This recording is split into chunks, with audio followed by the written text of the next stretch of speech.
Direction toujours l'intérieur du pays, à l'Abbé s'est achevée ce samedi la 7e édition de Ziara de Karamoko Alpha Molabé. La cérémonie de recueillement de 4 jours a connu une participation exceptionnelle des érudits, des shérifs ainsi que des centaines de fidèles ont tenu à être présents. La cérémonie est marquée aussi par la présence de toutes les provinces du Fouta. Le résumé de cette journée avec Mamadou Saliouba et Aboubakar Din Kamara. Un tabala qui résonne et des centaines de fidèles qui arrivent. Pour cette clôture de Ziara de Karamoko Alpha Molabé, toutes les 9 provinces du Fouta ont tenu à se réunir. Une foule de sages, la case de Karamoko Alpha Molabé ne pouvait pas accueillir tout le monde. La cérémonie de recueillement s'est terminée à la grande mosquée de l'Abbé avec un message. C'est de chercher au niveau du pays à consolider la paix, à travailler sur des bases de justice et d'égalité. Parce que la religion musulmane, la base d'abord c'est l'égalité et la justice. Et s'il y a la justice, la paix s'installe facilement, la solidarité aussi s'installe facilement. Il faut que nous cherchions à consolider les bases de la paix en restant justes. Ces mots viennent en clôture d'une cérémonie de recueillement de 4 jours où se sont multipliées des prières en hommage à Karamoko Alpha Molabé, le fondateur de la ville et de la province de l'Abbé, vers l'an 1133 de l'Hégire. Son histoire, quelques-unes de ses œuvres ont été évoquées. Le gouverneur de la région administrative de l'Abbé était présent. Le président de la République a insisté pour que je rappelle cet aspect aux populations du Fouta. Préserver la paix comme a préservé Karamoko Alpha Molabé. Préserver l'unité comme a préservé l'unité Karamoko Alpha Molabé. Et promouvoir la solidarité comme a fait Karamoko Alpha Molabé. Dans la grande mosquée de l'Abbé, remplie de fidèles, la cérémonie a retenu l'attention.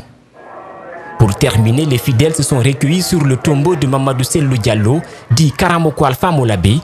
Le premier Karamoko a engagé ouvertement une guerre sainte contre les païens, décédé vers 1772 à l'âge de 80 ans. Tous les descendants et les alliés de Karamoko Alpha de l'Abbé, d'où ils se trouvent ici à l'intérieur du pays et à l'extérieur du pays, tous se rencontrent ici, effectivement, et l'ensemble des dieux, les 9 dieux, donc les 9 provinces de Fouta théocratique, donc tout le Fouta, et tous les musulmans de la Basse-Côte, de la Haute-Guinée et de la Guinée forestière sont invités. Cette cérémonie de recueillement en hommage à Karamoko Alpha Molabé est organisée chaque année, une manière d'immortaliser à jamais nos dévanciers. Karamoko Alpha eut 8 enfants, dont une fille. Première édition de l'événement éducatif et culturel qui met en compétition des jeunes élèves des différents établissements de la capitale. Une initiative de la société de téléphonie Celcom Guinée dans le but d'évaluer l'élève guinéen. C'est au Palais du Peuple que la compétition a démarré. Mohamed Valek Touré, Ibrahima Souri Sengsouma. Campus Atlas, une compétition interscolaire qui confronte les jeunes élèves talentueux dans des disciplines comme épelle-moi, la danse, le chant, génie en herbe, entre autres. Une initiative de la société de téléphonie Celcom en vue d'exhorter les jeunes élèves à l'apprentissage. L'objectif est de pouvoir renouer les racines culturelles de la Guinée avec les élèves qui sont dans les écoles secondaires. On est un cabinet de conseil en orientation scolaire, ce qui fait que toutes les activités qu'on mène aujourd'hui, que ce soit à travers les 4 axes déjà sur lesquels nous intervenons, donc l'orientation scolaire qui consiste à développer des programmes qui concernent les élèves qui sont dans les classes d'examen. Pour cette première édition, plusieurs écoles de la capitale participent à cette compétition interscolaire qui détermine le niveau scolaire des élèves. J'ai le plaisir d'assister à cette compétition. Je remercie les organisateurs de de Campus Atlas.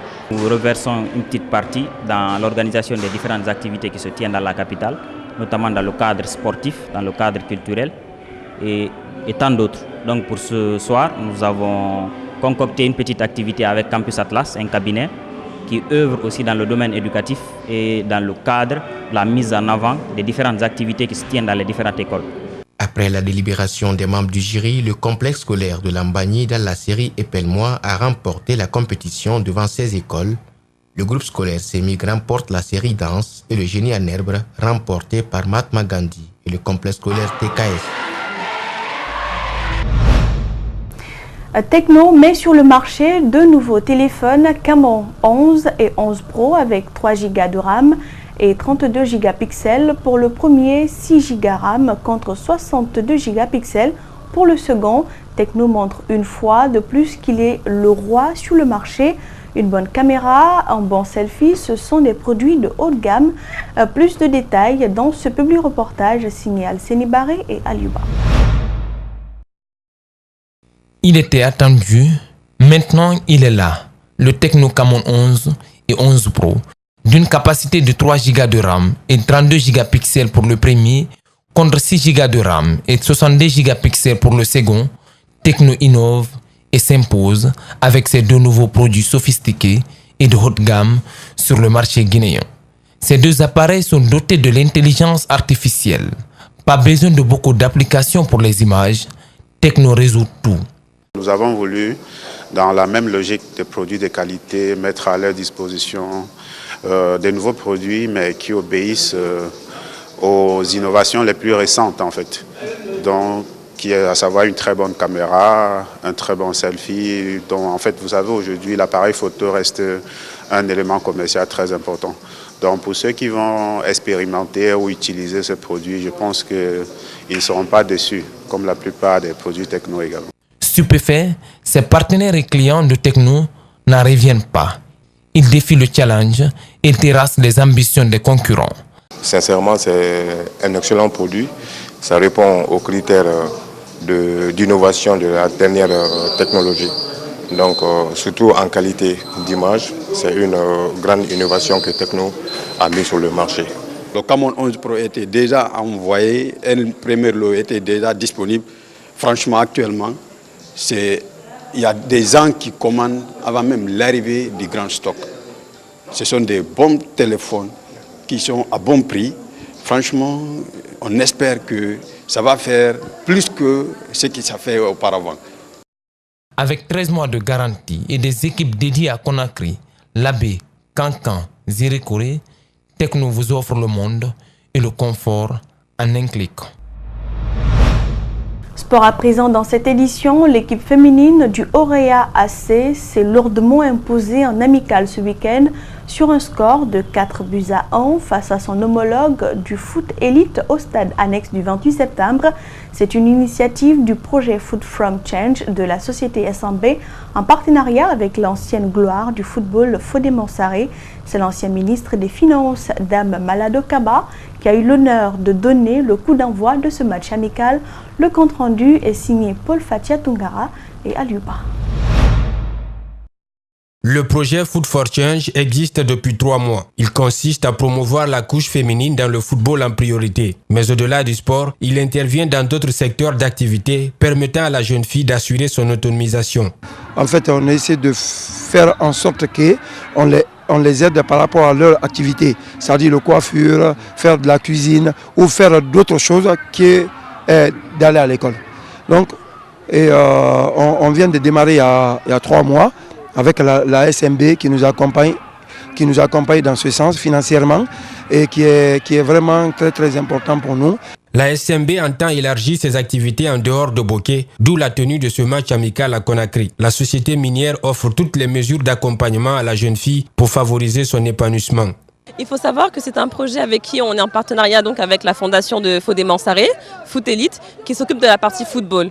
Ensuite, on travaille avec la fondation AW qui va assurer la partie promotion féminine, santé sexuelle, santé reproductive, éducation sexuelle, toutes ces thématiques-là, tout ce qui est en lien à la promotion féminine. Donc c'est comme ça qu'on travaille. La SMB, elle, va apporter le côté financier, bien évidemment. En Guinée, les femmes sont emprisonnées dans des stéréotypes et des préjugés, ce qui empêche leur développement. Et quand elle veut pratiquer le football, la femme fait face à un environnement hostile et très souvent dissuasif. Bon, comme dans tout métier, c'est pas évident. Deux fois, on a des parents qui sont tout le temps là à dire ça c'est un sport pour les hommes et tout, voilà. Donc je pense que j'ai eu quelques difficultés au début, mais j'ai eu la chance d'avoir une grande soeur qui m'a précédée dans la famille, mais qui n'a pas eu la chance de jouer avec l'équipe nationale. Mais moi, dès que j'ai eu la chance de jouer avec l'équipe nationale, j'ai eu la grande chance d'être soutenue par ma famille et tout le monde. Donc je pense qu'aujourd'hui ça va. J'ai persévéré dedans, j'ai joué dans l'équipe nationale et je pense que ça c'est glorieux. Et c'est une bonne chose pour ma famille aussi. Malgré les contraintes sociales et culturelles, certaines femmes éprouvent la passion pour le football. Plus loin, elles caressent le rêve de devenir des footballeuses professionnelles. Non, dans ma famille, comme maman a déjà rendu l'âme, mon père, mes frères ne m'empêchent pas de jouer au football. Pourquoi? Parce que j'aime le foot. Ça ne m'empêche pas d'aller à l'école. Après l'école, je viens au terrain. Après au terrain, je rentre à la maison pour la révision. Ça ne me gâte rien, ça ne m'empêche rien. Mon objectif, c'est d'être une grande joueuse pour défendre mon pays.